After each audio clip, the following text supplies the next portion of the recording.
At Thanksgiving turkey dinner, my daughter-in-law snarled, "Don't bother coming to the lake house for Christmas. You're an annoying old man." I quietly spent it alone in my study. But at 12:01 a.m., my son called in hysterics. "Dad, you're on Fox News headlines. What on earth did you do?" They all froze in horror. My name is Ronald Cooper.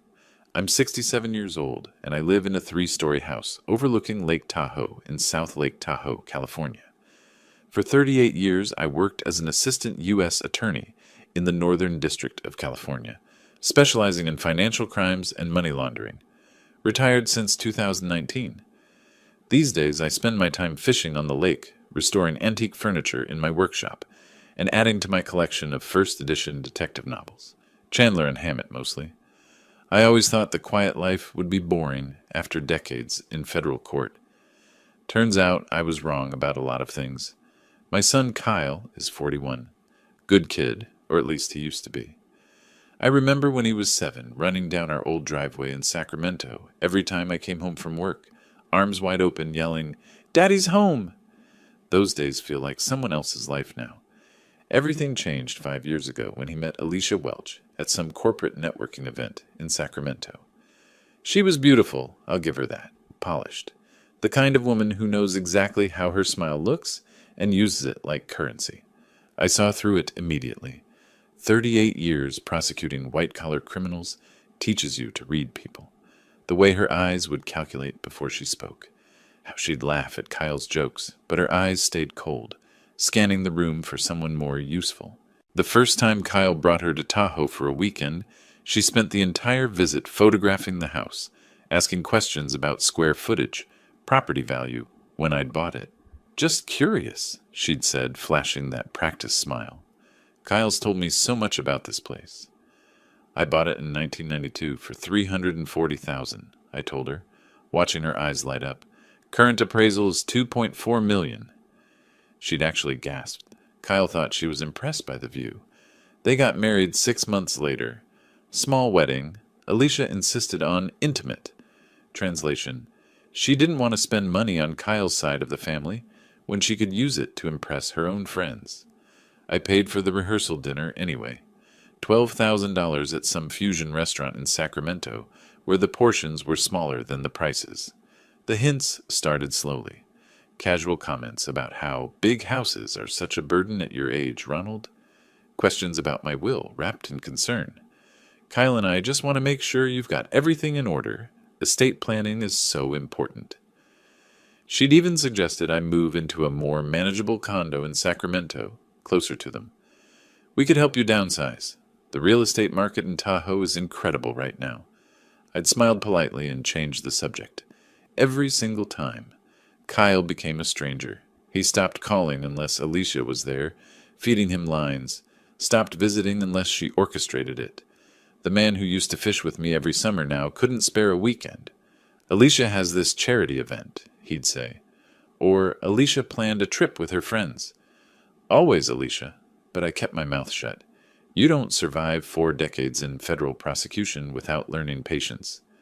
I watched. I waited. I told myself it was a phase, that Kyle would wake up eventually. Then came Thanksgiving. The day before, Kyle called. "Dad, Alicia wants to apologize for being distant. She's really been stressed with work and her charity foundation. We'd like to come for Thanksgiving dinner. Bring the kids. Make it a real family holiday." I should have known better, but hope makes fools of us all. I spent 2 days preparing. Made the turkey using my mother's recipe, the one she'd taught me when I was Kyle's age. Herb butter under the skin, apple cider brine, the whole traditional spread. Set the dining room table with the good china, the kind you only use a few times a year. Put out the decorations. Made sure the kids' old bedrooms were ready, just in case they wanted to stay over. They arrived late afternoon. Lisa and Jacob, my grandchildren, 12 and 9, ran in first, excited to see the lake. Good kids, despite their mother.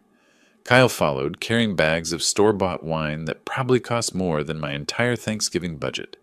Then Alicia, in a designer dress that cost more than most people's monthly rent, carrying nothing.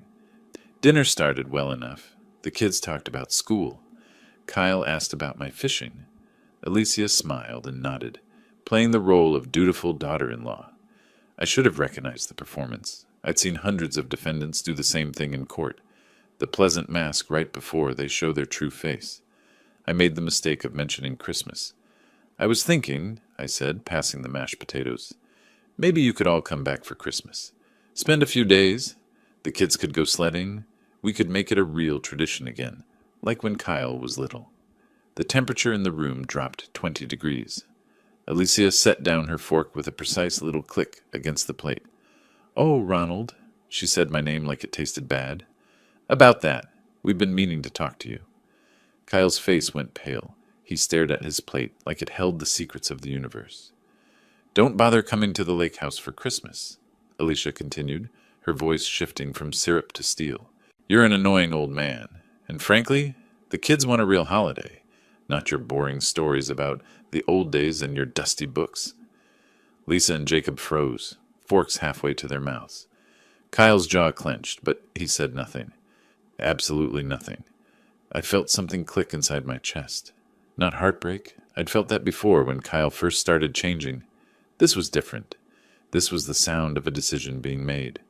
"I see," I said quietly, folding my napkin with deliberate care. "Well, I appreciate you being honest. Have a good evening." Alicia blinked, surprised I wasn't arguing. Kyle finally looked up, confusion crossing his face, maybe even guilt. But he still didn't speak, didn't defend me, didn't tell his wife she'd crossed a line. They left 20 minutes later, Alicia cheerful again, as if she'd just accomplished something important. The kids hugged me goodbye, confused and sad. Kyle mumbled something about, "I'll call you next week," but we both knew he wouldn't, not unless Alicia told him to. I stood in the doorway, watching their rented SUV pull away, taillights disappearing down Lakeshore Boulevard. Then I walked up to my study on the 3rd floor, poured myself 2 fingers of whiskey, and sat in my leather chair facing the lake. The sun was setting, painting the water gold and orange. Beautiful, peaceful, empty. For the first time in 5 years, I felt something other than sadness about my son's marriage. I felt clarity. You know what's terrifying for criminals? When a prosecutor knows exactly where to look. I didn't sleep that night. Sat in my study until 3 in the morning, staring at the lake, whiskey untouched on the side table. My mind wasn't on the insult. I'd been called worse things in courtrooms by people facing 20 years. What bothered me was the pattern. Alicia's words kept replaying, but underneath them I heard other things. Months of comments, questions, hints that I'd filed away without examining them closely. "That's a valuable property, Ronald. Must be hard to maintain at your age. Have you thought about what happens to the house when you're gone? Estate taxes can be brutal. Kyle mentioned you don't have a revocable trust. You really should get one. We know a great estate attorney." I'd thought she was just greedy, waiting for the inheritance like a vulture circling. Annoying, but legal. Lots of people marry for money. But the next morning, something nagged at me. I made coffee, sat at my desk, and did what I'd done for 38 years. I started looking at the details. Kyle and Alicia rented their house on Riverside Drive in Sacramento. I knew that because Kyle had mentioned it casually last year. "Can't afford to buy yet," he'd said, saving up for a down payment. Kyle made $78,000 a year as an insurance manager. Alicia worked as a PR manager for some small firm. I'd guess maybe 52,000. Combined income around 130. Sacramento's expensive, but not that expensive for a rental. Yet Alicia drove a brand new BMW X5. I'd looked it up once out of curiosity. $68,000. She wore Prada bags, Louboutin shoes. Her Instagram, yes, I'd looked. Prosecutors verify everything, showed weekly dinners at restaurants where entrees started at $75. Vegas trips, Napa Valley wine tours, a weekend in Carmel. The math didn't work. I opened my laptop and started the way I always started financial investigations. Social media. People are astonishingly careless about what they post online. Alicia's Facebook profile was a masterclass in performance. Photos of her at charity galas, holding oversized checks, giving speeches at fundraising events. Everything centered around something called Light of Hope Foundation. I clicked through to the foundation's page. Professional website, slick branding. dedicated to helping Sacramento's homeless population through direct aid and community programs. Alicia was listed as executive director. Kyle was treasurer. The foundation claimed to have raised $340,000 over 2 years. I felt that old familiar tingle at the base of my skull, the one I used to get when a defendant's financial disclosure didn't match their tax returns. I spent the next 2 hours digging, found their Form 990, the public tax filing every nonprofit has to submit to the IRS. It's public record, available to anyone who knows where to look. According to the 990, Light of Hope Foundation had raised $89,000, not $340,000, 89, a $251,000 discrepancy. I sat back in my chair, staring at the numbers, made myself stay objective. Could be a mistake. Could be poor record keeping. Could be the website was aspirational, counting pledges that hadn't come through. Could be. But 38 years of prosecuting financial crimes had taught me, when the numbers don't match, it's never a mistake. It's a system. I remembered Veronica Morales. We'd worked together when she was an agent with IRS criminal investigation back in the mid-2000s. Sharp, relentless, treated tax fraud like a personal insult. She'd left the IRS 5 years ago to start her own private investigation firm in Sacramento. I found her number in my old contacts. "Ronald Cooper," she answered on the second ring. "I'll be damned. Thought you'd retired to some cabin in the woods." "Close. Lake Tahoe. How are you, Veronica?" "Busy. Rich people keep doing stupid things with money, so business is good." She paused. "This isn't a social call, is it?" "I need your help. Unofficial and fast." There was a long silence. Then, "What kind of help?" "The kind you're good at. Financial investigation, nonprofit organization, possible fraud." "IRS case?" "Not yet. Maybe never. I just need to know if I'm seeing things clearly or if retirement has made me paranoid." Another pause. "Who's the target?" I closed my eyes. My daughter-in-law, and possibly my son. "Ah." Her voice softened slightly. "Want to tell me what happened?" I gave her the abbreviated version. The Thanksgiving insult. The lifestyle that didn't match the income. The discrepancy in the foundation's numbers. "Send me everything you've got," Veronica said. "I'll take a look.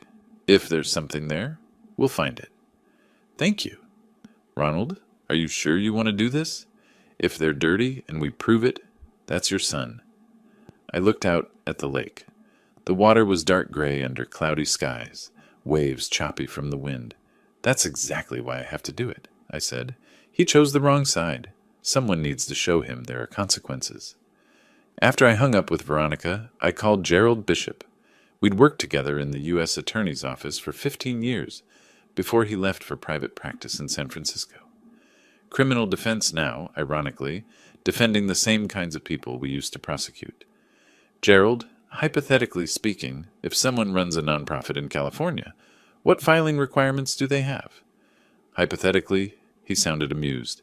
"Form 990 with the IRS, Statement of Information with the California Attorney General, Annual Registration Renewal. Why, you thinking of starting a charity?" "Just curious about compliance requirements." "Uh-huh. Ronald, you've never been just curious about anything in your life. What's this really about?" "Let's just say I might need your expertise soon, on the other side of the table this time." He laughed. "You're investigating someone." "Hypothetically." "Fine. Keep your secrets. But when this blows up, and it will because you're involved, call me. I'll help however I can." That evening I sat in my study with a legal pad, writing down everything I knew. Every comment Alicia had made about my house. Every question about my estate. Every luxury purchase I'd noticed. Every discrepancy between the foundation's website and their tax filing. At the top of the page I wrote, "When numbers don't match, it's not a mistake. It's a system." I'd unraveled 127 money laundering cases in my career, seen every variation of the scheme. Fake charities were a classic. Collect donations from well-meaning people. Skim most of it for personal use. Show just enough legitimate activity to avoid immediate scrutiny. The trick was always in the details. Shell companies to hide transfers, consulting fees to yourself, administrative costs that were really personal expenses. If Alicia was running a scam, she'd have left tracks. People always did. I just needed to find them. Outside my window, the lake had gone completely dark, just tiny lights from distant houses dotting the shoreline like scattered stars. I thought about Kyle as a child, the way he'd believed in fairness, in doing the right thing, the way he'd cried when he was 8 and accidentally broke a neighbor's window, insisted on apologizing and paying for it with his allowance. Where had that boy gone? I set down my pen and picked up my phone, scrolled to Kyle's contact. My thumb hovered over the call button. Then I put the phone down. No, not yet. If I was right, if they were dirty, confronting them now would only give them time to cover their tracks, destroy evidence, lawyer up before I had anything solid. I'd learned that lesson in court 1,000 times. Never show your hand until you've got all the cards. I opened my laptop again and started a new document. Investigation notes, Light of Hope Foundation. Began typing everything I knew, every question I needed answered, every piece of information Veronica would need. The foundation was incorporated in 2022. 2 years. Alicia as executive director, Kyle as treasurer. If they'd been skimming for 2 years, there would be a pattern. Repeated transfers. Consistent amounts. The kind of systematic theft that left a trail? I smiled grimly at the screen. You know what criminals forget. Prosecutors are patient. We don't rush. We build cases brick by brick, document by document, until the wall is so solid there's no way through it. And I'd just started building. Outside, the wind picked up, rattling the windows of my study. The lake was invisible now, swallowed by darkness. But I could feel it there, cold and deep and patient, just like me. A week later, Veronica pulled up to my house in a silver Audi.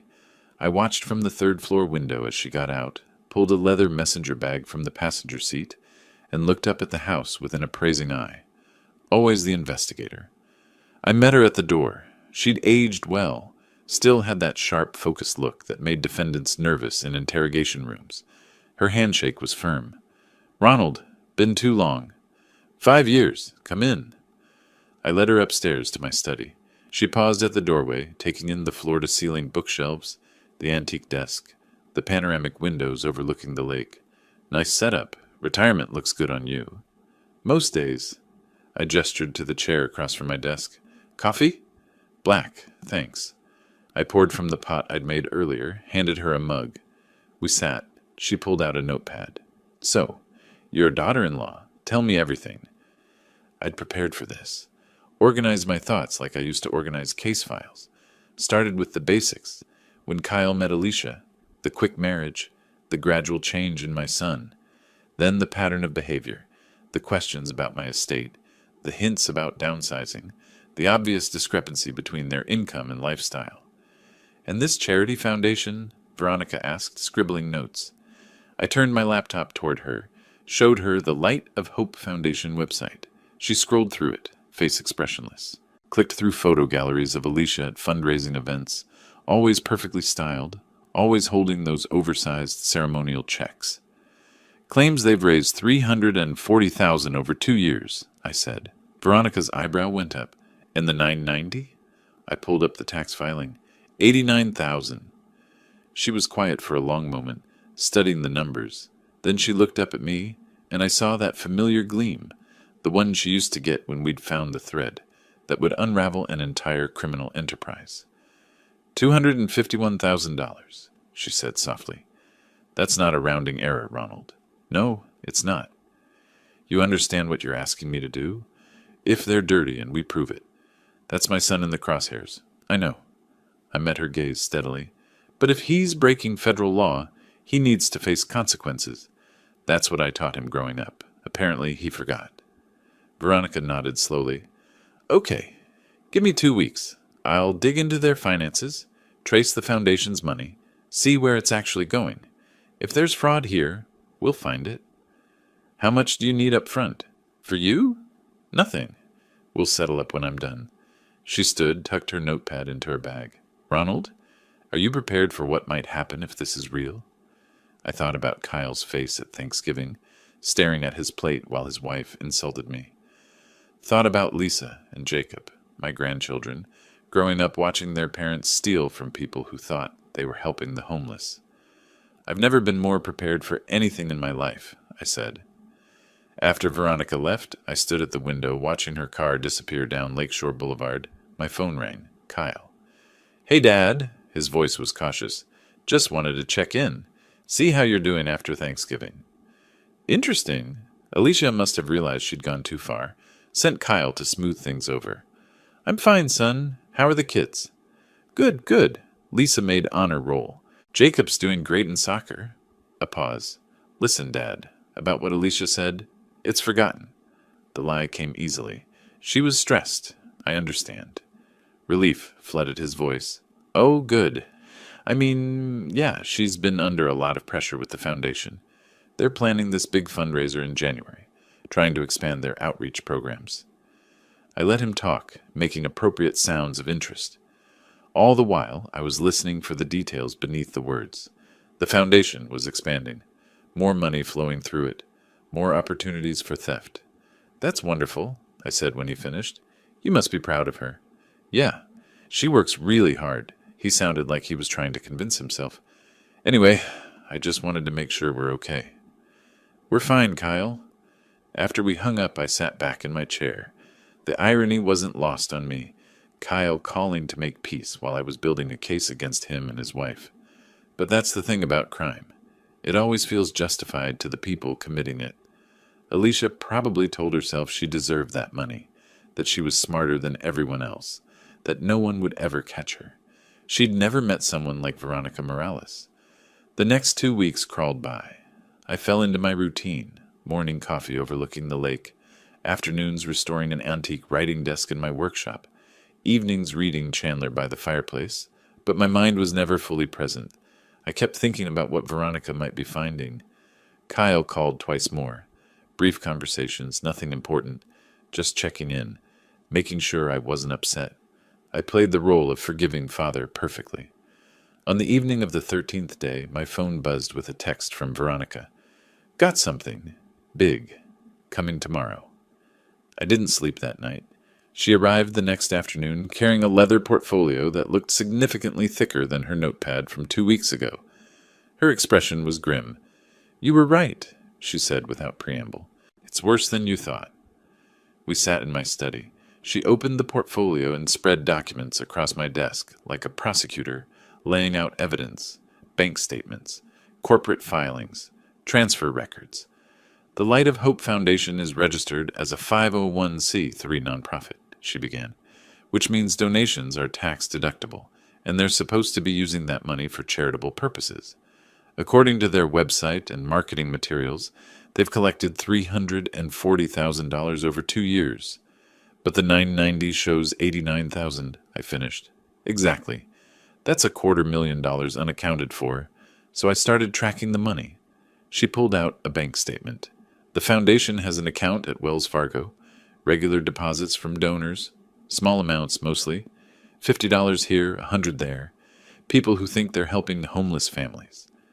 Her voice had gone cold. She hated this kind of crime, stealing from people who could least afford it. "Where'd the money go?" I asked. 3 shell companies in Nevada. She laid out 3 more documents. Bright Future Consulting, Summit Advisory Services, and Clearwater Solutions, all registered within 6 months of each other, all listing different addresses, but when you Google them, they're either empty lots or mailbox stores. Classic money laundering. Create fake companies, pay them for fake services, pocket the cash. The foundation paid these companies for consulting services and administrative support. Veronica continued. Over $523,000 total. I blinked. More than they even claimed to raise? They collected more than they reported. Some donors gave cash at events. Those donations never made it to the official books. She pulled out another document. And here's where it gets interesting. The shell companies? They all have the same 2 account signatories. She slid the paper toward me. I already knew what I'd see. Alicia Cooper, Kyle Cooper. The money goes into the shell companies, then gets transferred to their personal accounts, Veronica said. Alicia's primarily, but Kyle's too. They've been systematically stealing from their own charity for 2 years. I sat back, processing. $500,000. Federal fraud. Interstate wire transfers. This wasn't just unethical. It was a federal crime with serious prison time. You're sure about this? I asked. Every detail? I've triple-checked everything. The evidence is solid. I looked at the papers spread across my desk. My son's name on corporate documents for fake companies. Transfer records showing him helping his wife steal from people who thought they were helping the homeless. Evidence of systematic, deliberate fraud. When had he become this person? What are you thinking? Veronica asked quietly. I met her eyes. I'm thinking that I spent 38 years putting people in prison for exactly this kind of crime, and that if anyone else brought me this evidence, I'd tell them they had a federal case. Airtight. And because it's your son? Because it's my son, I said slowly. I need to be absolutely certain. Can you prove intent? Can you prove they knew this was illegal? Veronica pulled out one more document, an email, printed, from Alicia to Kyle. Make sure the transfers look like legitimate consulting payments. Keep them under $10K each to avoid reporting requirements. We need to be smart about this. Structuring. Deliberately keeping transactions below reporting thresholds to avoid detection. That showed consciousness of guilt. I felt something settle in my chest. Not anger, not sadness, just cold certainty. Federal crime, I said. Wire fraud, money laundering, probably tax evasion too. What do you want to do? I looked out at the lake. The water was gray under cloudy skies, choppy from winter wind, cold, unforgiving. How long would it take you to compile this into a formal report? Something I could present to federal authorities? 3 days, maybe 4. Do it. I turned back to her. Include everything. Every transaction, every transfer, every piece of evidence. Make it so thorough that even a rookie prosecutor could get a conviction. Veronica studied my face. You're sure? This is your son, Ronald. There's no coming back from this. I thought about Kyle at 7 years old, crying because he'd broken a neighbor's window, insisting on apologizing, on making it right.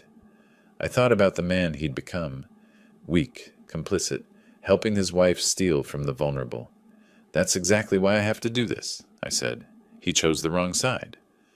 Veronica left with her portfolio of evidence, promising to return with a complete investigative report.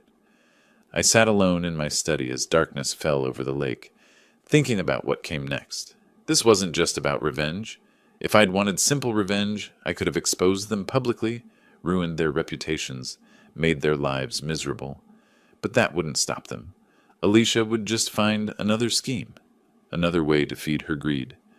Kyle would follow along, too weak to say no. No. This needed to be permanent, legal, unassailable. I needed to build a case that would put them in federal prison. The thought should have hurt more than it did. But I'd spent 4 decades in prosecution. I knew the difference between justice and sentiment. Justice required hard choices. It required putting the law above personal comfort, even when the law meant turning in your own son. I called Gerald Bishop the next morning. We'd worked together for 15 years in the U.S. Attorney's Office before he'd gone into private criminal defense. If anyone would understand what I was doing, it would be Gerald. Ronald Cooper, he answered. Twice in 2 weeks. Should I be worried? I need some advice, hypothetically. Ah, still being cagey. I could hear him smiling. What's the hypothetical situation? Someone discovers evidence of federal fraud, charity scam, money laundering through shell companies, interstate wire transfers. Very solid evidence, but the perpetrators are close to them. Family. A long pause. How close? Immediate family. Another pause. And this someone is asking whether they should report it to federal authorities? Hypothetically. Gerald sighed. Ronald, I know what you're doing, and I'm going to give you the same advice I'd give any client. Are you absolutely certain about the evidence? As certain as I've ever been about any case, because once you make this report, it's out of your hands. Federal prosecutors don't care about family relationships. If the evidence is there, they'll pursue charges, and federal conviction rates are, 93%? 94.6%, I corrected. Right. So your family member goes to prison for years. Probably federal prison, which is no joke. He paused. Is that really what you want? I looked out at the lake. Ice was forming along the shoreline now, delicate crystals catching the morning light. What I want, I said carefully, is for people who commit crimes to face consequences. That's what I dedicated my career to. I can't very well make an exception just because the criminal is related to me. That's not an answer. It's the only answer I have. Gerald was quiet for a moment. Then, okay, if you're going to do this, and it sounds like you've already decided, you need to do it right. Document everything. Chain of custody for all evidence. Make sure it was obtained legally. The defense will try to poke holes in your case. Claim the evidence was tainted because it came from a family member with a grudge. I'm using a private investigator. Former IRS criminal investigation. Everything's been obtained through legal channels. Public records. Legitimate inquiries. Good. And Ronald, when you submit this to the FBI and IRS, you need to include a statement explaining your relationship to the subjects. Full disclosure. It'll actually strengthen your credibility. Shows you're not acting out of malice, but out of genuine concern for the law. That makes sense. One more thing, his voice softened. Are you prepared for what this will do to your family? Because once this ball starts rolling, you can't stop it. Your son will know you're the one who turned him in. That relationship is over. I thought about Kyle's phone calls over the past 2 weeks, checking in, making sure I wasn't upset. All of it orchestrated by Alicia, no doubt. Damage control. Keep the old man happy so he doesn't cut them out of the will. That relationship ended at Thanksgiving, I said. I just didn't realize it yet. Over the next several days, I worked with Veronica to compile the evidence into an unassailable package. She'd done excellent work. Every transaction traced, every shell company exposed, every lie documented. The foundation claimed to run homeless shelters and food banks.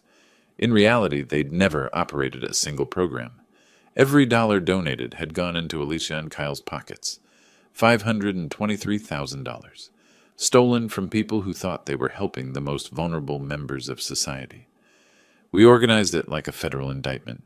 Executive summary. Timeline of events. Evidence exhibits. Bank records. Corporate filings.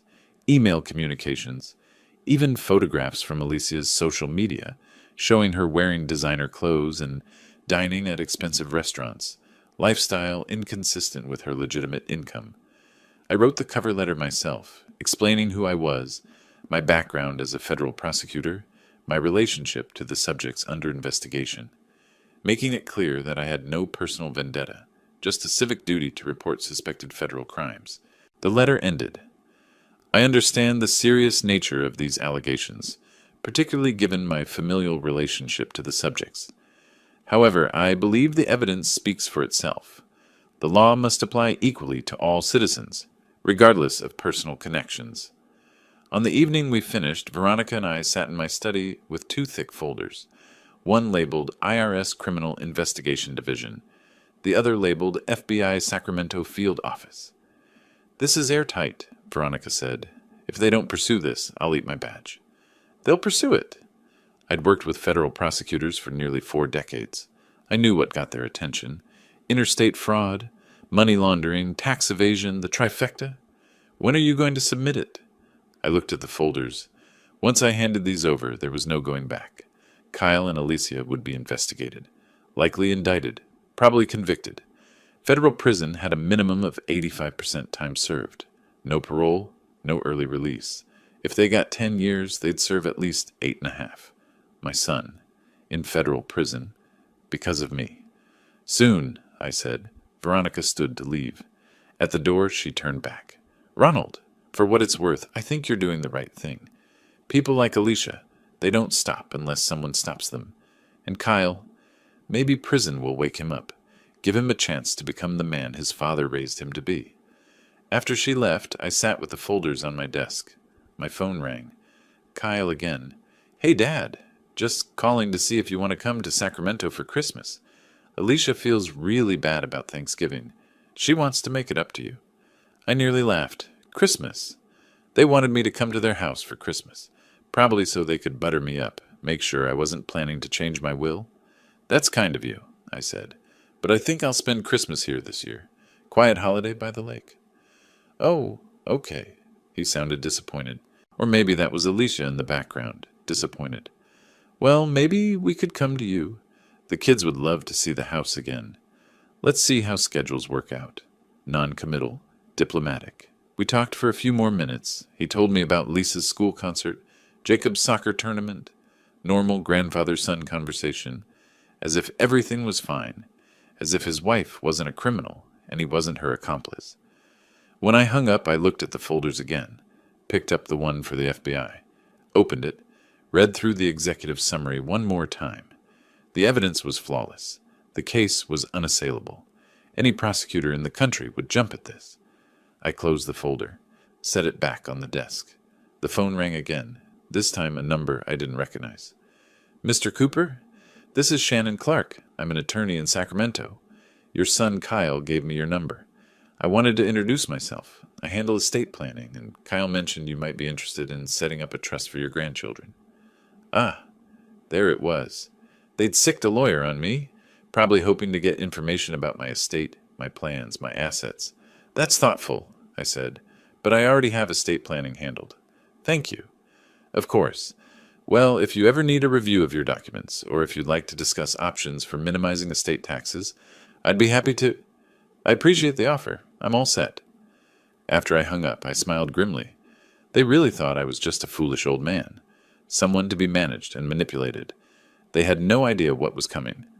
I spent that evening organizing my own documentation, timeline of events, records of every conversation with Kyle and Alicia, screenshots of Alicia's social media posts, my own statement about discovering the discrepancies and hiring Veronica to investigate. This wasn't just about turning over evidence. This was about protecting myself. Gerald was right. The defense would claim I had a grudge, that I'd fabricated evidence out of spite. I needed to prove that every step I'd taken was reasonable, legal, and motivated by genuine concern, rather than malice. By midnight, I had everything ready. 2 complete sets of evidence, my own supporting documentation, cover letters for both agencies. All I had to do was deliver them. I stood at my window, looking out at the lake. The moon was nearly full, casting silver light across the water. Beautiful, peaceful, deceptive, just like Alicia. I thought about my career. 127 money laundering cases, hundreds of defendants. Some of them had families too. Children who cried when their parents were sentenced, spouses who begged for mercy. I'd never wavered then. Justice was justice. Why should I waver now? My phone buzzed. A text from Kyle. Thanks for understanding about Christmas, Dad. We love you. I stared at those 3 words. We love you. Did they? Or was that just another manipulation, another way to keep me compliant while they stole and schemed? I thought about what Veronica had said. People like Alicia don't stop unless someone stops them. And I thought about what Gerald had said. Once you submit this, there's no going back. I picked up both folders, held them in my hands. The weight of them felt heavier than it should. Then I set them down, turned off the lights, and went to bed. Tomorrow. I'd decide tomorrow. But we both knew that was a lie. I'd already decided. The moment I'd hired Veronica. The moment I'd started building the case. Maybe even the moment Alicia had called me an annoying old man at Thanksgiving dinner. The decision was made. All that remained was following through. And that's when I understood exactly how I'd repay them.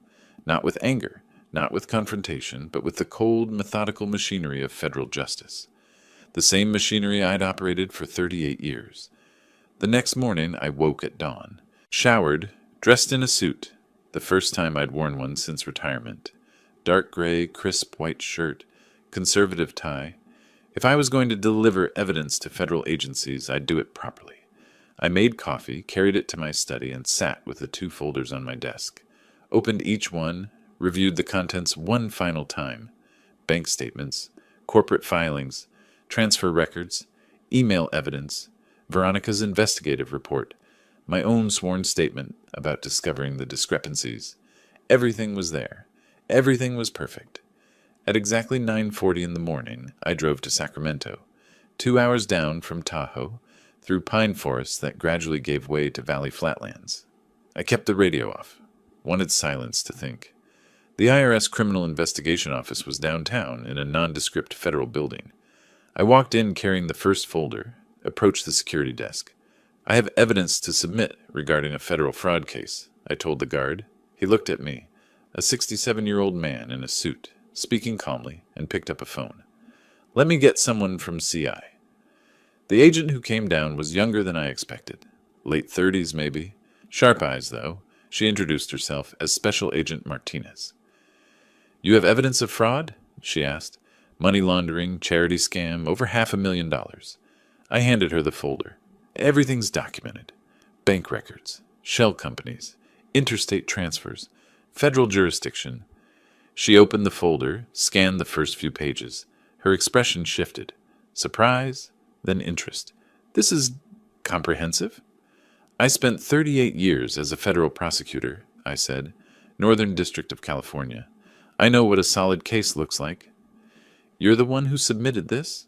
She looked at the cover letter, saw my relationship to the subjects.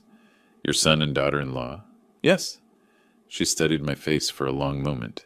Mr. Cooper, are you aware that if we pursue this, they could face significant federal prison time? I'm aware. That's why I need you to look at the evidence objectively.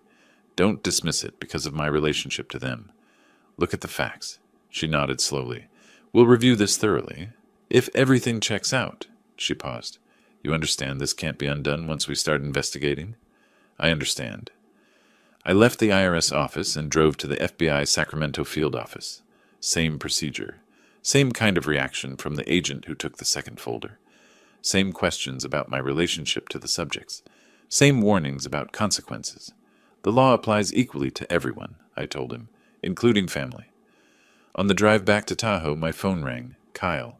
Hey, Dad. Just calling to check in. How are you? I glanced at the clock on the dashboard. 11:15.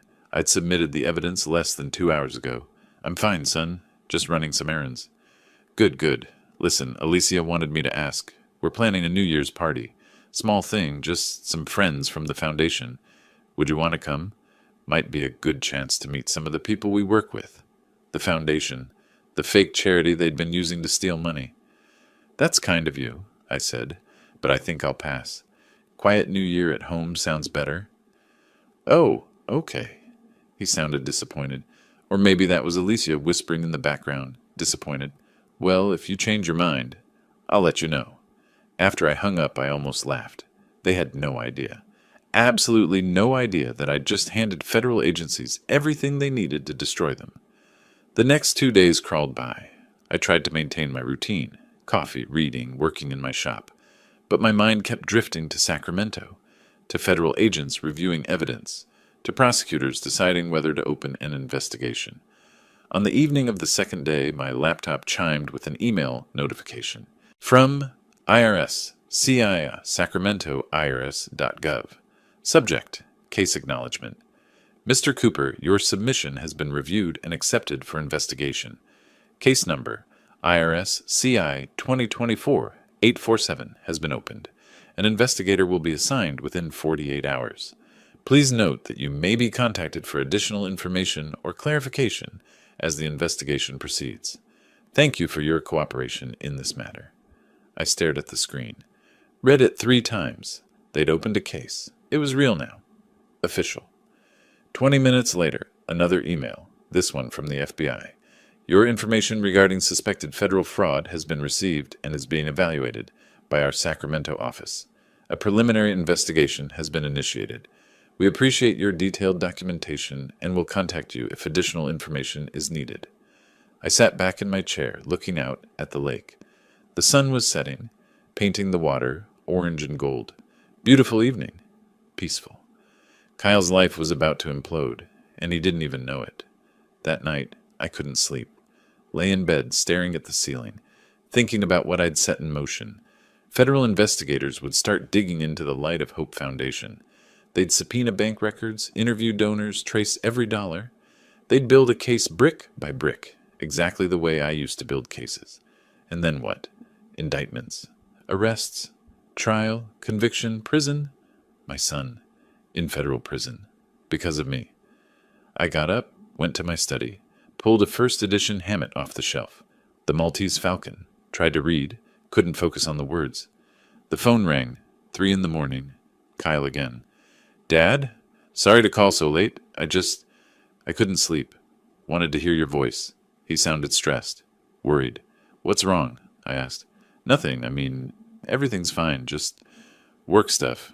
Alicia's been stressed about the foundation. Some of the paperwork doesn't match up right, and she's worried about the audit. Audit. They were worried about an audit. They should be worried about federal prison. I'm sure it'll work out, I said. Yeah, you're right. He paused. Dad, I know things have been weird between us lately, with Alicia and everything, but I want you to know that I love you. You're my father, and I appreciate everything you've done for me. My throat tightened. I know, Kyle. Good, that's good. Okay, I'll let you get back to sleep. Love you. Love you too. I sat there after he hung up, phone in my hand, staring at nothing. He loved me. He'd called at 3 in the morning just to say he loved me, and in a few weeks he'd know I was the one who'd turned him in. He'd hate me, probably for the rest of his life. But that was the price. That was what justice cost. The weekend passed, then the early part of the following week. Each day felt like waiting for a bomb to explode.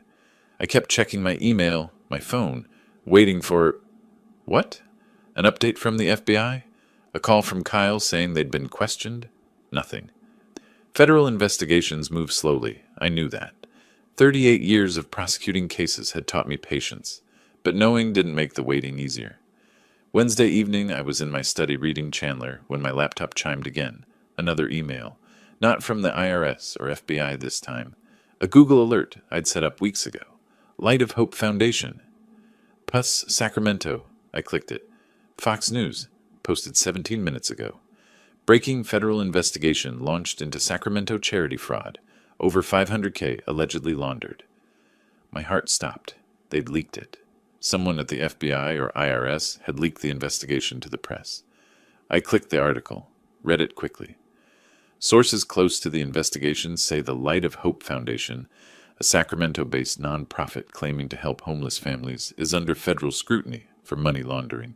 Executive Director Alicia Cooper and Treasurer Kyle Cooper are suspected of diverting over $500,000 in charitable donations to personal accounts through shell companies.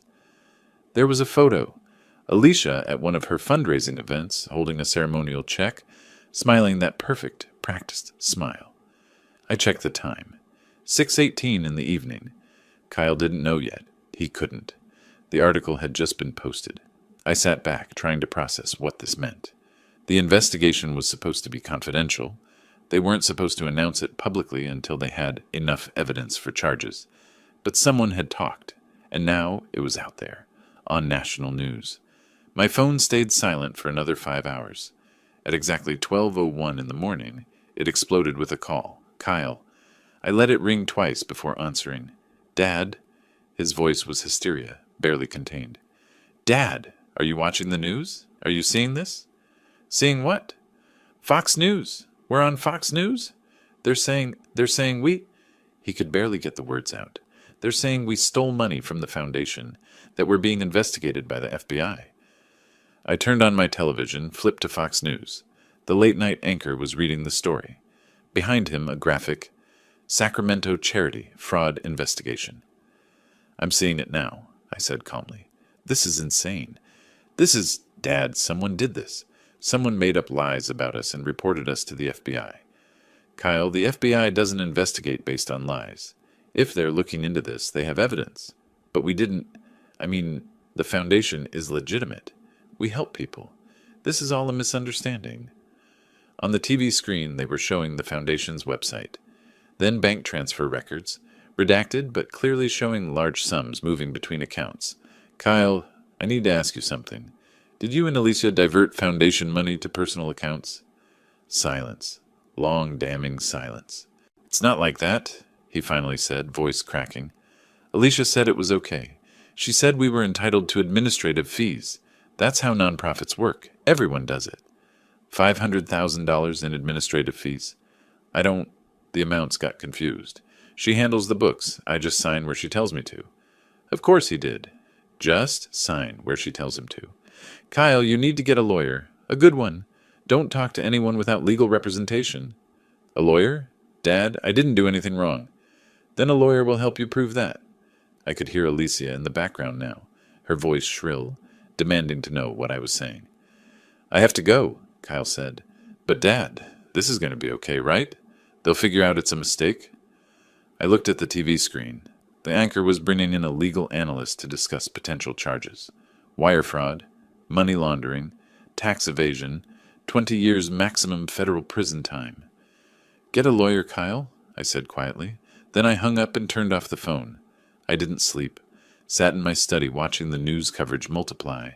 Fox News first. Then CNN picked it up. MSNBC. By 3 in the morning, it was trending on social media. Sacramento charity scam. Light of Hope Foundation fraud. Someone had compiled Alicia's Instagram posts. All those photos of designer bags, expensive dinners, luxury vacations. Juxtaposed them with the foundation's claims about helping the homeless. The internet was doing what the internet does, tearing them apart. At dawn, my phone, still powered off, showed 43 missed calls when I turned it back on. 37 from Kyle. 6 from numbers I didn't recognize. 17 text messages from Kyle. Dad, please call me. We need help. This is getting worse. Alicia's losing it. They're saying we could go to prison. Dad, please. I didn't respond. What was there to say? At 8:30, Gerald Bishop called. Ronald, tell me you're watching the news. I am. Tell me that's not your son on Fox News. It is? A long pause. And tell me you didn't have anything to do with this investigation. I didn't answer. Christ, Ronald, you actually did it. You turned them in. They committed federal crimes. I reported it. That's what any citizen should do. That's your son. His voice rose. Your own son. Who was stealing from people who thought they were helping the homeless? Should I have ignored that because we're related? Gerald sighed heavily. No, you're right. But Ronald, you need to understand something. They're going to figure out it was you. And when they do, they're going to come after you hard. They'll try to claim you were complicit, that you knew all along, that you're only turning on them now out of spite. I have documentation proving I only discovered the fraud recently, and that I reported it immediately upon confirmation. You covered your bases. I always do. All right. Well, if they contact you for a statement, call me first. Don't talk to anyone without representation, even though you're the witness. Understood. After we hung up, I made coffee and returned to the TV. The morning shows were all covering it. Sacramento couple accused of stealing from homeless charity. One anchor called it particularly despicable that they'd targeted people trying to help the most vulnerable. My phone rang again. Unknown number, I answered. Mr. Cooper? This is Shannon Clark. I'm an attorney representing Kyle and Alicia Cooper. I understand you're Kyle's father? That's correct. Mr. Cooper, my clients are in a very difficult situation. The allegations against them are serious, but I believe there may have been misunderstandings about nonprofit administrative procedures. I was hoping you might be willing to provide a character reference. No. I'm sorry? I won't be providing any references. If Kyle broke the law, he needs to face the consequences. Mr. Cooper, this is your son. I'm aware. Is there anything else?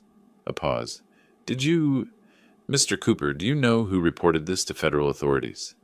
You'd have to ask the FBI. My clients seemed to think it might have been someone in the family, someone who had access to their financial information. Then perhaps your clients should consider that family members have consciences too. I hung up.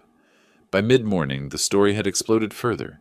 A local Sacramento news station had interviewed donors to the Light of Hope Foundation, an elderly woman who'd given $200, thinking it would provide meals for homeless families, a young couple who donated $500 at a fundraising gala, all of them shocked, betrayed, angry. We trusted them, the elderly woman said, crying. We thought we were helping people. My phone buzzed. Text from Kyle. It was you, wasn't it? You did this to us. I stared at the message for a long moment, then typed back, You did this to yourselves. I just made sure the consequences found you. The response came immediately. I hate you. I set the phone down, looked out at the lake. The water was gray under cloudy December skies, cold, unforgiving. Another text appeared. Alicia says you forged documents, that you made all this up because you're angry about Thanksgiving. We're going to prove it. We're going to show everyone you're lying. I didn't respond. Let them try. Every piece of evidence was authentic, obtained legally, verified by professional investigators. At 2:30 in the afternoon, Gerald called again. Their lawyer just contacted me. Shannon Clark. She's claiming you fabricated evidence out of family grudges. Let her claim it. The evidence speaks for itself. She wants to depose you, put you under oath, ask about your relationship with Kyle and Alicia, try to establish bias. Fine. I'll testify under oath that every document I submitted is authentic and was obtained through legal means. You're sure about this? Because once you're deposed, there's no going back. The family split becomes official. Public record. I thought about Kyle's text. I hate you. The family split is already official, I said.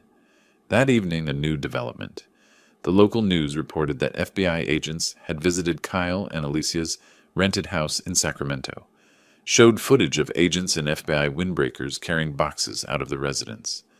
Alicia, visible briefly in the background through a window, looked like she'd aged 10 years in one day. No makeup, hair disheveled, face pale and drawn. Kyle appeared at the door briefly, tried to tell the agents they had the wrong people. This was all a mistake. One of the agents, patient but firm, said something that made Kyle's face crumple. He actually staggered, had to grab the doorframe for support. I watched that moment on loop. My son, destroyed, realizing that his life, as he knew it, was over. And I felt nothing. No satisfaction, no guilt, just cold certainty that this was justice. At 9 that night, another text from Kyle. The lawyer says we're looking at 10-20 years federal prison. Federal prison, Dad, because of you. I replied, because of your choices.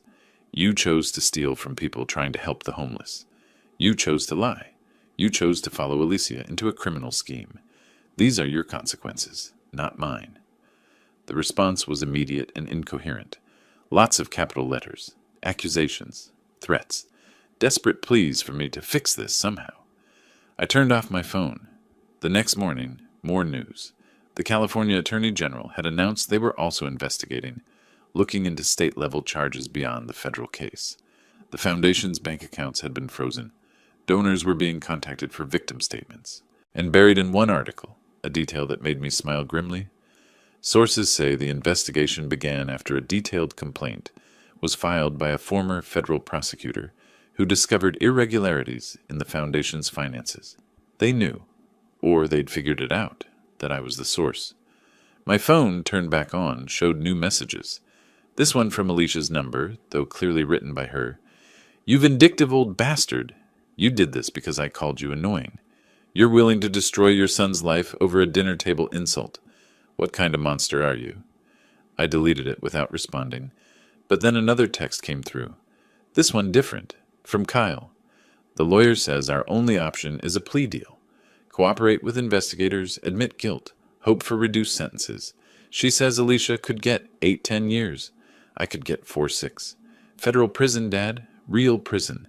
And the kids? What happens to Lisa and Jacob? I stared at that last line. The kids, my grandchildren. I hadn't let myself think about them much, but they were innocent in all this. And when Kyle and Alicia went to prison, I called Gerald. I need a family law attorney, best one you know. Someone who handles custody cases. Custody? Ronald, what are you? When Kyle and Alicia are convicted, someone needs to take care of Lisa and Jacob. I'm going to petition for temporary custody. You're going to take custody of your son's children after you sent their parents to prison? They're my grandchildren. They're innocent, and they deserve stability. Ronald, he sighed, that's either the most compassionate thing I've ever heard or the most complicated. It's both. Can you get me that attorney or not?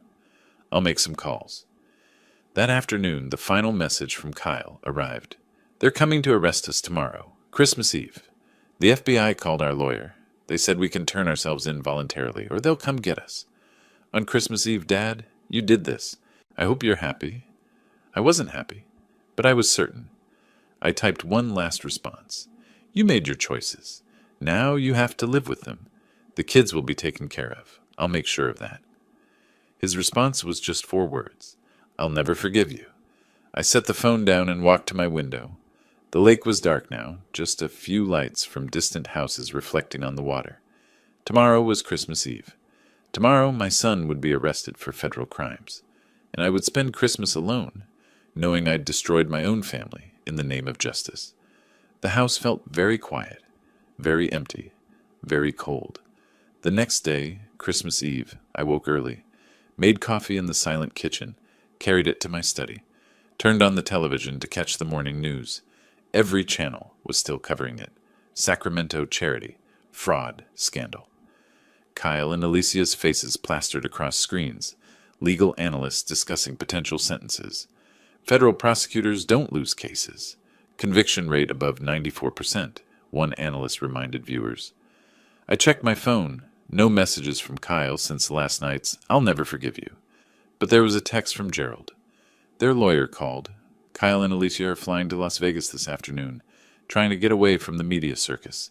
FBI knows. Thought you should know. Running. Of course they were running. Not physically. They didn't have the resources or the courage for that. But fleeing Sacramento, fleeing the reporters camped outside their rental house, fleeing the neighbors who now knew what they'd done. I checked flight schedules. Reno Tahoe International Airport was closest to Sacramento. Most flights to Vegas would route through there. Around noon, Gerald called. Just heard from a contact at FBI Sacramento. They're making arrests today, Christmas Eve. They wanted to wait until after the holiday, but the media leak forced their hand. Can't let suspects run. Where? Airport, Reno Tahoe. Kyle and Alicia have tickets on a Southwest flight this afternoon. FBI will be waiting. I felt something tighten in my chest. What time? Flight's at 6:20 p.m. They'll make the arrest at the gate. Public, probably be filmed. Ronald, are you okay? Was I okay? My son was about to be arrested on national television on Christmas Eve. I'm fine, I said. After we hung up, I sat watching the lake. Ice had formed along the shoreline now, delicate crystals catching the afternoon light. Beautiful, peaceful, deceptive. At 4 o'clock, I couldn't resist anymore. Drove down to Reno. 45 minutes through mountain roads, past ski resorts decorated with Christmas lights, past families loading up cars for holiday trips. I parked in the airport garage and walked inside. The terminal was moderately busy. Holiday travelers, families heading to warm destinations, business people trying to get home before Christmas. I bought a coffee I didn't want, found a seat with a view of the Southwest gates. Waited. At 4:40, I saw them. Kyle and Alicia, walking through security. She was wearing sunglasses indoors, trying to hide. He looked haggard, pale, like he hadn't slept. They each carried a small rolling suitcase, running to Vegas with whatever they could pack quickly. They made it through security, headed toward their gate. I watched from a distance, hidden behind a newspaper. Alicia kept looking around nervously, jumping at every uniformed officer. Kyle walked like a man going to his execution, which in a way he was. They sat at gate B7. Alicia pulled out her phone, scrolled anxiously. Kyle just stared at nothing. At 5:10, 4 people in business casual approached them. I recognized the walk. Federal agents, you can always tell. That particular confidence, that purposeful stride. Even from 50 feet away, I could see the exact moment Kyle and Alicia realized what was happening. Kyle Cooper? Alicia Cooper? The lead agent's voice carried across the terminal. Alicia stood up so fast her phone clattered to the floor. Kyle went absolutely rigid, frozen. The agents showed their badges. FBI. You're both under arrest for wire fraud, money laundering, and violations of federal interstate commerce law related to the Light of Hope Foundation. Alicia's face went through a fascinating transformation. Shock to disbelief, to fury, to panic. All in about 3 seconds. She started to speak, voice rising.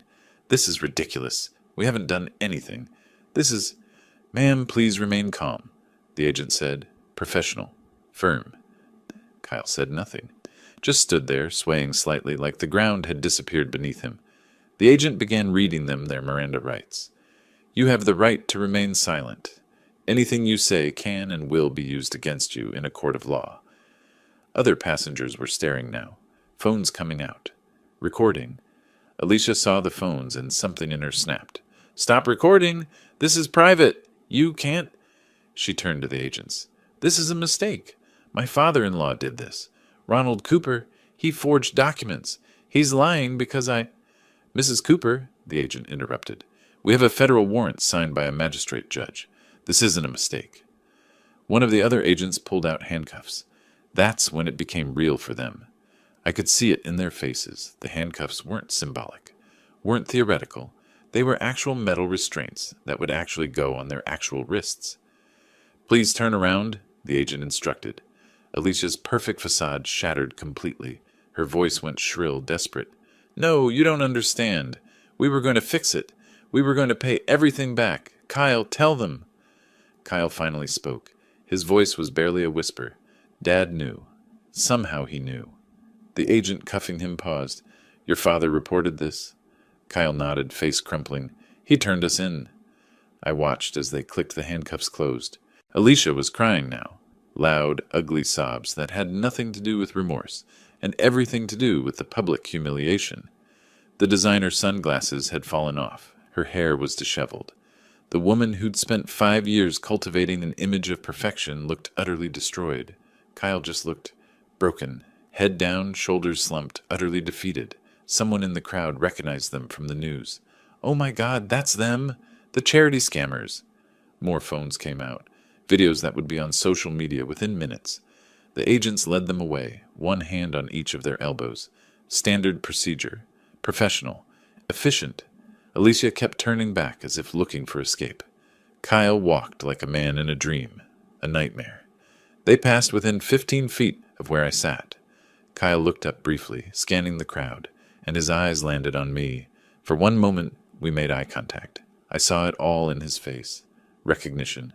Understanding, betrayal, grief, rage, acceptance. He knew. He absolutely knew I'd come to watch.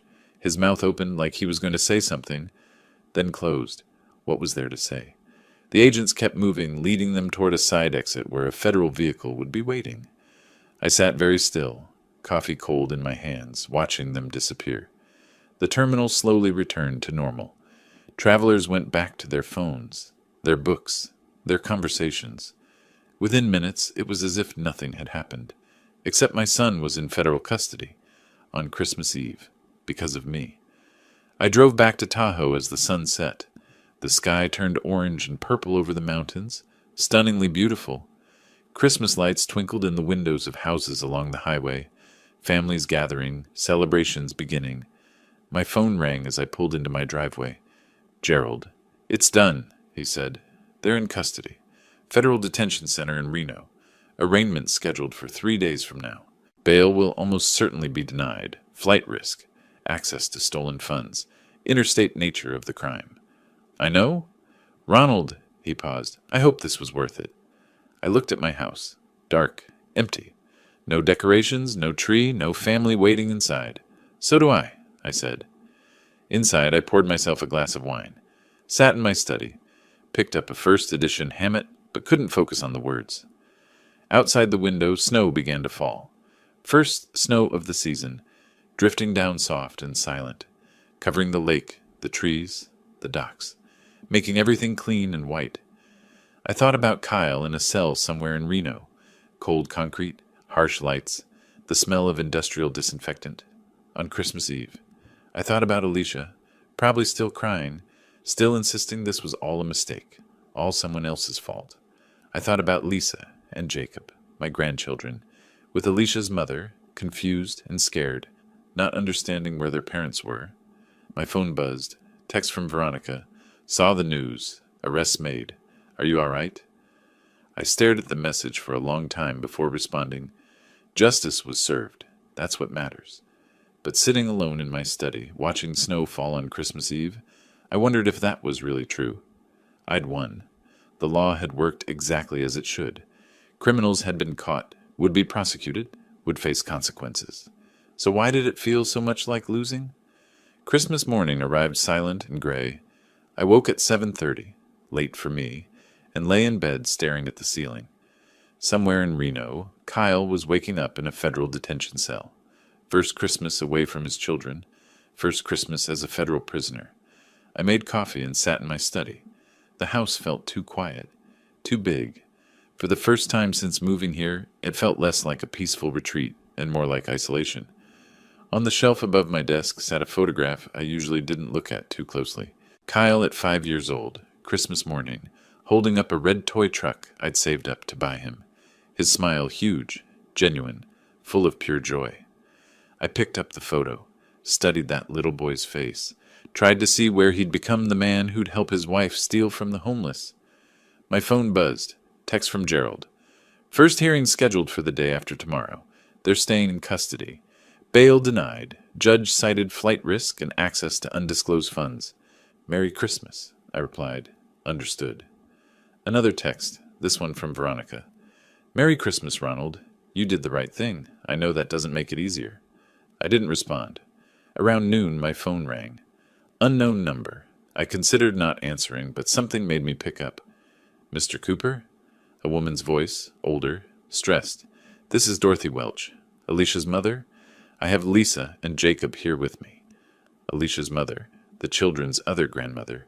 Yes, I said carefully. Mr. Cooper, She paused.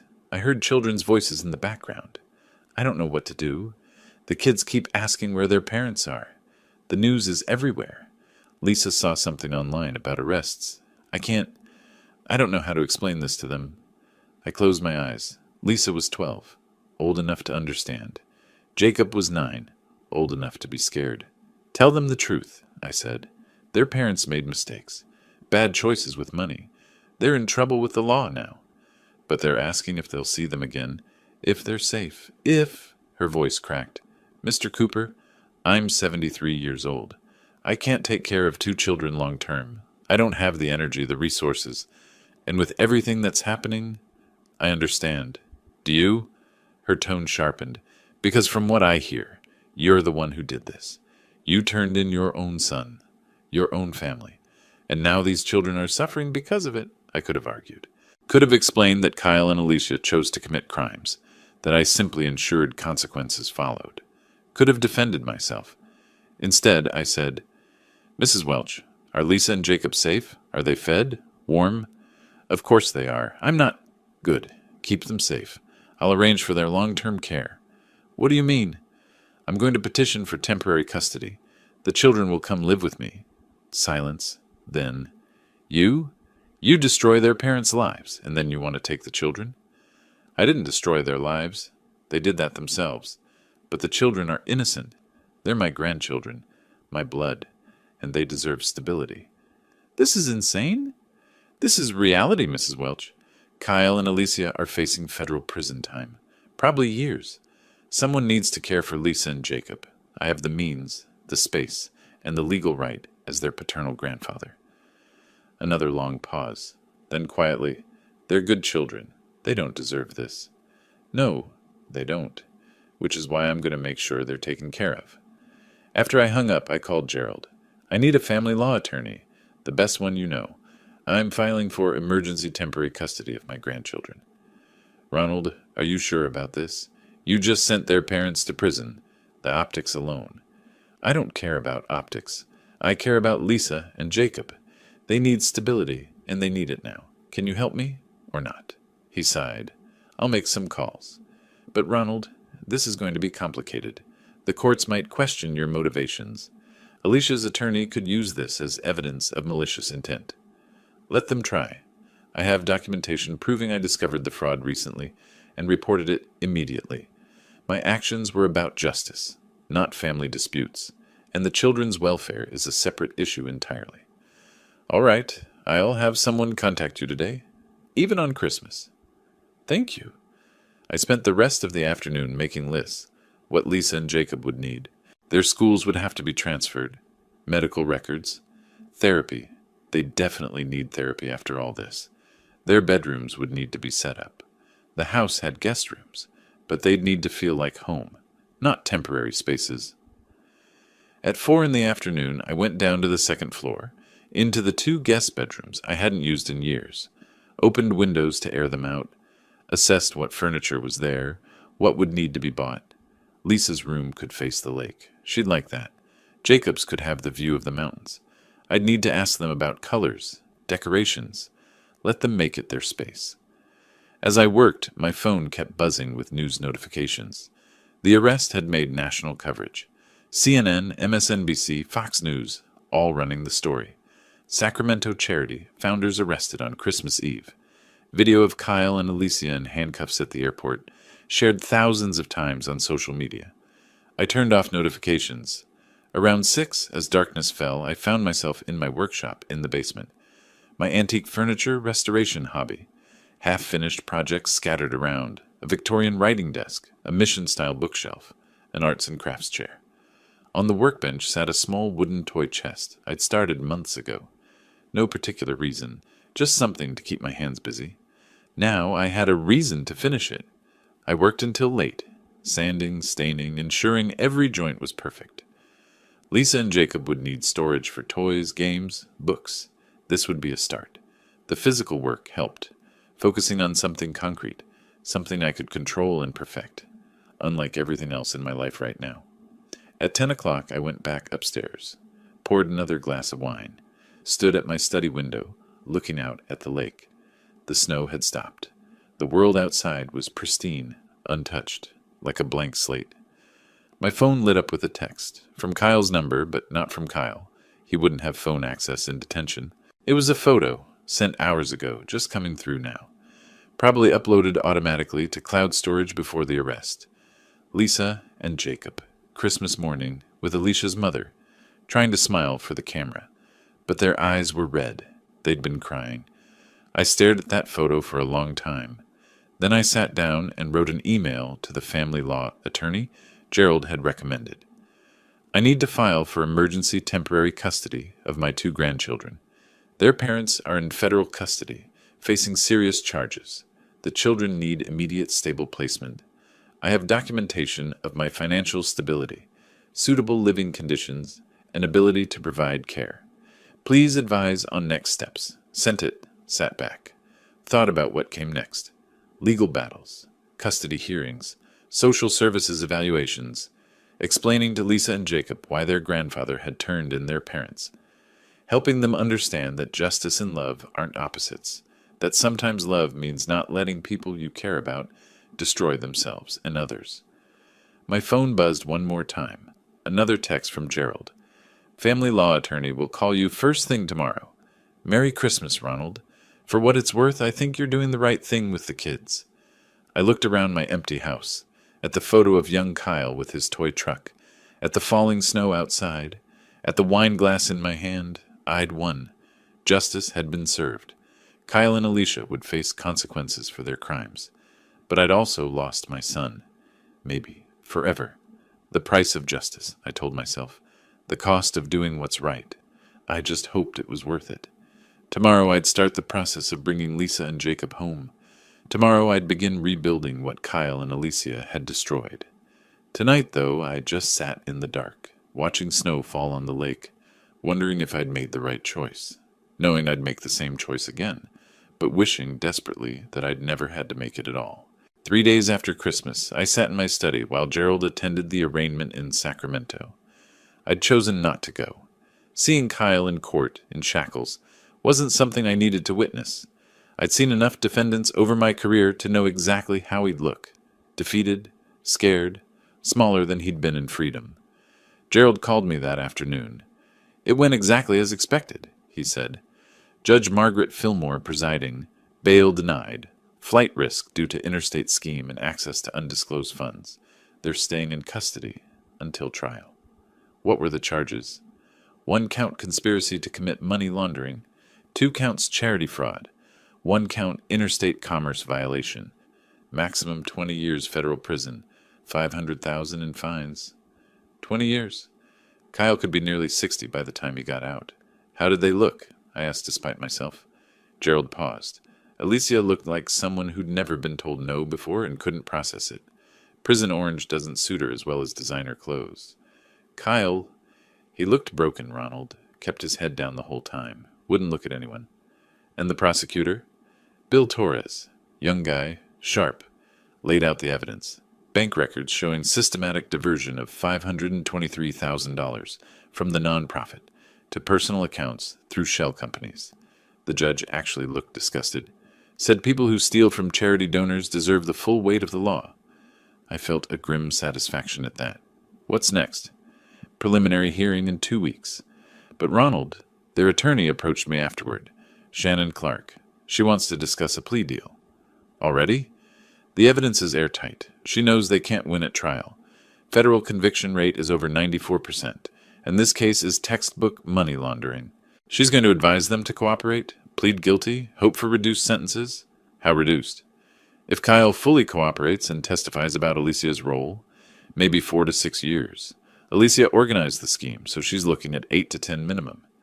Federal prison. Real prison. Not some minimum security club. Hard time with violent offenders, gang members, career criminals. My son, in federal prison. There's something else, Gerald said. Kyle asked if he could call you. One supervised call from the detention center. My chest tightened. When? Today. Around 3:40, if you want to take it. I looked at my watch. 2:15. An hour and a half to decide if I wanted to hear my son's voice from a federal jail cell. I'll take it, I said. The call came at exactly 3:40. An automated voice. You have a collect call from an inmate at Sacramento County Federal Detention Center. This call will be recorded and monitored. Press 1 to accept. I pressed 1. Dad? Kyle's voice was raw, like he'd been crying, or shouting, or both. I'm here. A long silence. I could hear him breathing. He stopped. Started again. I understand now. Why you did it. You couldn't just watch. No, I couldn't. Alicia kept saying you were vindictive, that you were punishing us for Thanksgiving. But that's not it, is it? No. Another silence. Then quietly, we stole from people who were trying to help homeless families, people who could barely afford to donate, and we used it to buy designer bags and expensive dinners. Yes. I told myself it was okay, that Alicia knew what she was doing, that nonprofits always pay their executives. But $500,000? His voice broke. We're monsters. I closed my eyes. You made terrible choices, but you're not a monster. Monsters don't feel remorse. The kids, he said suddenly. Where are they? With Alicia's mother for now, but I'm filing for temporary custody. They'll come live with me while you serve your time. A sound that might have been a sob. You'd do that? After what I did. They're my grandchildren. They're innocent. Someone needs to take care of them. Thank you. Barely a whisper. Dad, I ruined everything. Your reputation, the family name, everything you built. Stop. My voice came out harder than intended. Yes, you ruined things, but you can start fixing them. Cooperate with the prosecution. Take full responsibility. Show Lisa and Jacob that when you make mistakes, you face the consequences, like an adult. My lawyer says if I cooperate, I might get 4 years instead of 20. Then cooperate. That's still 4 years, 4 Christmases, 4 birthdays. Jacob will be 13 when I get out. Lisa will be 16. They'll have grown up without me. Yes, that's the price of what you did. Silence. Then, I know you'll never forgive me. I thought about that, about forgiveness, about justice, about whether the two could coexist. I don't know if I can forgive you, I said honestly, but maybe that's not what matters right now. What matters is that you take responsibility, serve your time, and come out better than you went in. The automated voice cut in. You have 1 minute remaining. Kyle spoke fast. I'm going to cooperate. Tell them everything. And Dad, I know I have no right to ask, but will you bring the kids to visit me once they're settled with you? I thought about Lisa and Jacob seeing their father in prison, about the trauma, the questions, the pain, but also about them seeing him face his mistakes, about them learning that consequences are real, but family doesn't completely disappear. Yes, I said, when they're ready. Thank you. The line went dead. I sat holding the phone for a long time after, staring at nothing. Across the lake, I could see ice forming, winter settling in deep, everything frozen, waiting for spring. The custody hearing took 2 weeks to arrange. Social services came to inspect my house, verified I had adequate space, financial stability, no criminal record, good mental health. They interviewed me for 3 hours about my motivations, my relationship with my grandchildren, my plans for their care. Mr. Cooper, the social worker said, a woman named Patricia Chen, you understand that you reported your son and daughter-in-law for federal crimes. Some might question whether taking custody of their children is appropriate. Some might, I agreed, but Lisa and Jacob need stability. I'm their grandfather. I have the means and the willingness to provide a safe, loving home. Their parents' crimes don't change my love for them. She made notes. And you're prepared for the challenges? They'll be traumatized, angry, confused. I'm prepared. A week and a half after New Year's, Lisa and Jacob moved into my house. Dorothy Welch, Alicia's mother, drove them up from Sacramento. She was cold when she handed them over. Barely spoke to me. Can't say I blamed her. The children looked small, standing in my entryway with their suitcases. Lisa, 12, dark hair like Kyle's. Serious eyes, watched me warily. Jacob, 9, Alicia's features but softer. Just looked lost. This is your home now, I told them. Your rooms are upstairs. You can decorate them however you want. Make them yours. Lisa's voice was sharp. For how long? Until our parents get out? We'll figure that out together. For now, you're safe here. That first week was brutal. Lisa cried at night. I could hear her through the walls. Jacob barely spoke, just wandered the house like a ghost. They picked at their food, avoided eye contact, treated me like a jailer. I didn't force conversation, just maintained routine. Breakfast at 8. School, I'd enrolled them at South Lake Tahoe Elementary and Middle School. Dinner at 6. Homework. Reading before bed. On the 4th night, Jacob appeared at my study door. Why did you do it? He asked. No preamble. I set down my book.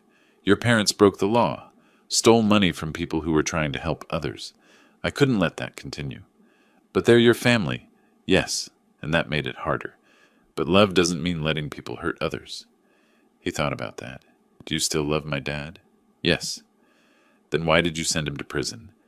Because sometimes loving someone means holding them accountable. Your dad made bad choices. Now he has to face the consequences. But that doesn't mean I stopped caring about him, or about you. Jacob nodded slowly, didn't say anything else. But the next morning he ate his full breakfast. 2 weeks into January came the sentencing hearing. Kyle and Alicia had both agreed to plea deals, full cooperation in exchange for reduced sentences. Gerald attended, called me afterward with the results. Kyle got 4 years, Alicia got 8. Plus they each owe $261,500 in restitution, half the stolen funds. 4 years, 8 years, real numbers, real time. How did they take it? Kyle looked relieved it wasn't 20. Alicia looked like she still couldn't believe this was happening to her. The judge was harsh, called it a betrayal of public trust. Said people who exploit charity deserve every day of their sentences. And after, they're being transferred to federal prisons. Kyle to FCI Lompoc, Alicia to FCI Dublin, both in California at least. You can visit. After we hung up, I told Lisa and Jacob that evening. We were eating dinner, pasta, something simple. Your parents were sentenced today, I said. Your dad got 4 years. Your mom got 8. Lisa's fork clattered to her plate. 8 years? Yes. That means, she was calculating, I'll be 20 when she gets out. Jacob will be 17. Yes, she started crying. Not the quiet crying of night, loud, angry sobs. This is your fault. You did this to them. I didn't argue. Let her cry. Let her be angry. She was 12. Her world had collapsed. She had a right to rage. Jacob just sat there, frozen. Eventually, Lisa ran upstairs, slammed her door. Jacob looked at me. Did they do it? What you said? Yes. Did they steal from poor people? They stole from people who were trying to help poor people. Yes. He nodded, went back to his pasta. The next morning, Lisa came downstairs, red-eyed but calmer. Grandpa? First time she'd called me that. Mom called last night, from prison. She said you betrayed them, that you forged documents because you were mad about Thanksgiving. I met her eyes. That's not true. Every document I submitted was real, verified by professional investigators. The FBI wouldn't have arrested them without solid evidence. But she said, your mother is trying to make herself feel better by blaming me. I understand that. But it doesn't change the facts. She and your dad stole over $500,000. That's why they're in prison. Lisa studied my face. Do you hate them? No. I'm disappointed. Angry at their choices. But I don't hate them. Do you hate us? Never. You're children. None of this is your fault. Something in her face cracked. She started crying again, but different this time. Not angry, just sad. Grieving. I stood, awkward, then pulled her into a hug. She collapsed against me, sobbing. Jacob joined us. The three of us stood in my kitchen, holding each other while my grandchildren mourned their parents' catastrophic mistakes. The weeks turned into months. Routine established itself. School runs, homework help. Lisa joined the school volleyball team. Jacob started playing soccer. I drove them to practices, sat in cold bleachers watching them play, cheered when they scored. We visited Kyle once a month at Lompoc, 3-hour drive south. The visits were awkward. 30 minutes in a visitation room with guards watching, stilted conversation, long silences. But Kyle was sober in a way I'd never seen him, taking classes, in therapy, actually dealing with his weaknesses. Alicia we visited less. Lisa wanted to go. Jacob didn't. I let them choose. In early spring, snow melting, lake beginning to thaw, Lisa asked me about Thanksgiving. What did Mom say to you?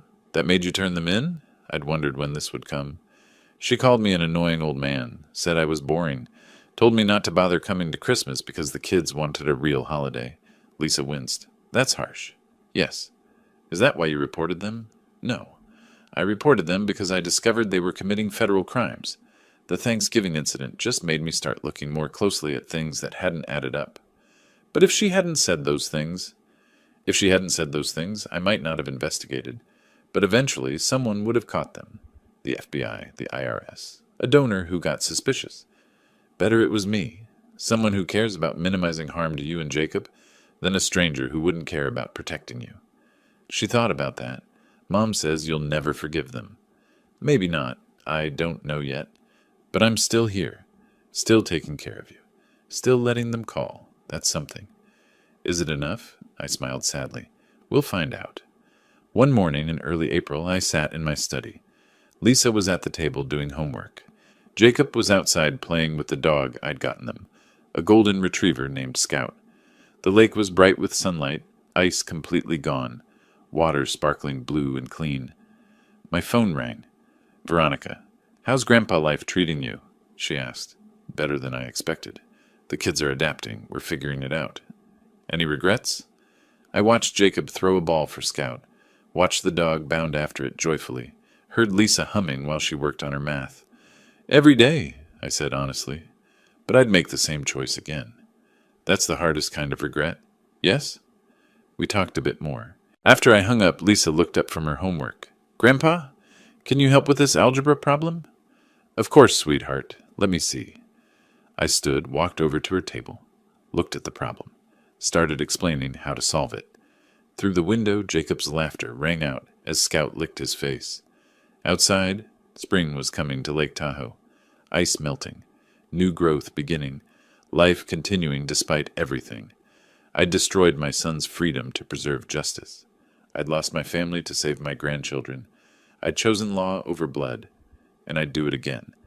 Because some things matter more than comfort. Some prices must be paid. Some sacrifices are necessary. Justice cost me my son, but it gave me the chance to save my grandchildren from growing up thinking crime has no consequences. That family loyalty means protecting wrongdoing. That money matters more than integrity. That was a price I could live with. The only price I could live with.